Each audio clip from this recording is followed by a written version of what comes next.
They say that far in the north, where even crows refuse to fly, there stands a tower of black stone. It's ancient, as if it grew out of the night itself. In that tower lives the listener, the keeper of truths people try so hard to ignore. One day, a young man named Kalen came to the tower, running from a past where every action was wrapped in a small, convenient lie. It's nothing serious. No one will notice. Everyone does it. When the tower door opened, the listener stood there, as if he knew Kalen would come. "Do you wish to learn?" he asked. "Yes, Kalen," whispered. The listener replied. "Then know this. I am not the judge here.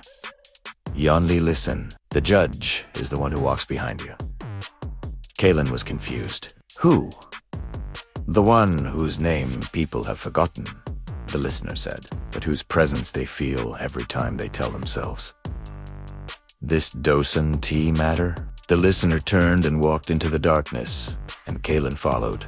His first trial was in a small workshop. He had a simple task: carve a small figurine. The work was easy, until he made his first mistake. Suddenly, the wall began to whisper. It wasn't a voice, but something wet, alien, as if the stone itself had grown lips. He lies. He knows he could have done better. Kalen froze but kept working.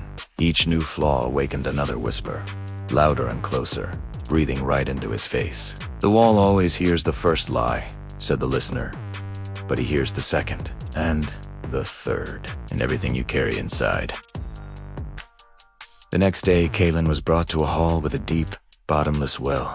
"Here you will make a panel," the listener said. "But remember, the echo repeats only the truth." Kalen worked when he thought, "Oh well, the inside doesn't matter." The well stirred. First, a sound like bone-scraping stone. Then a voice his own, but distorted.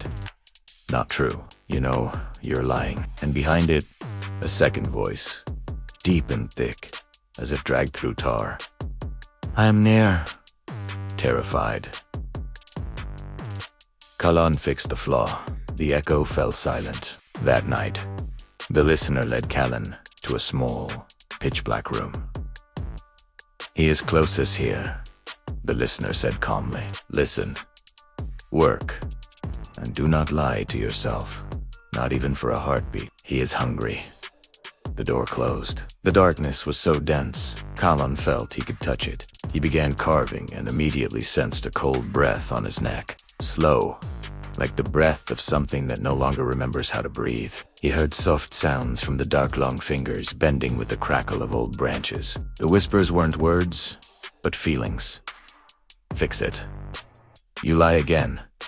You're calling me." Kalen worked until his hands ached. When he finished, the darkness took one step back. He felt it with his skin. Air Spas. Kalen became a renowned craftsman, obsessed with perfection. One day, a wealthy merchant came. "Make me a box," he said. "The inside can be rough. No one will know. The shine on the outside is what matters." Kalen froze. He felt a shadow behind him, stretching across the floor, reaching for his feet. Well, something whispered without sound. "Say it. No one will know." Kalen swallowed and said, "Very well, I'll do it." The room instantly turned cold. The candles went out. The listener entered inside. "You have called him."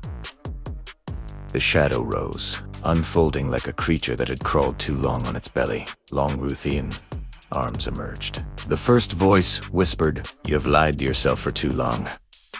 The second voice followed, "Nami." They seized Kalen and dragged him into a darkness from which there is no escape.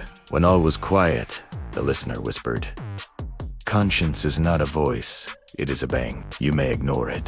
You may try to silence it. But every time you say no one will notice, it takes a step closer.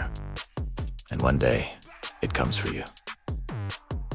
Thanks for watching. If this story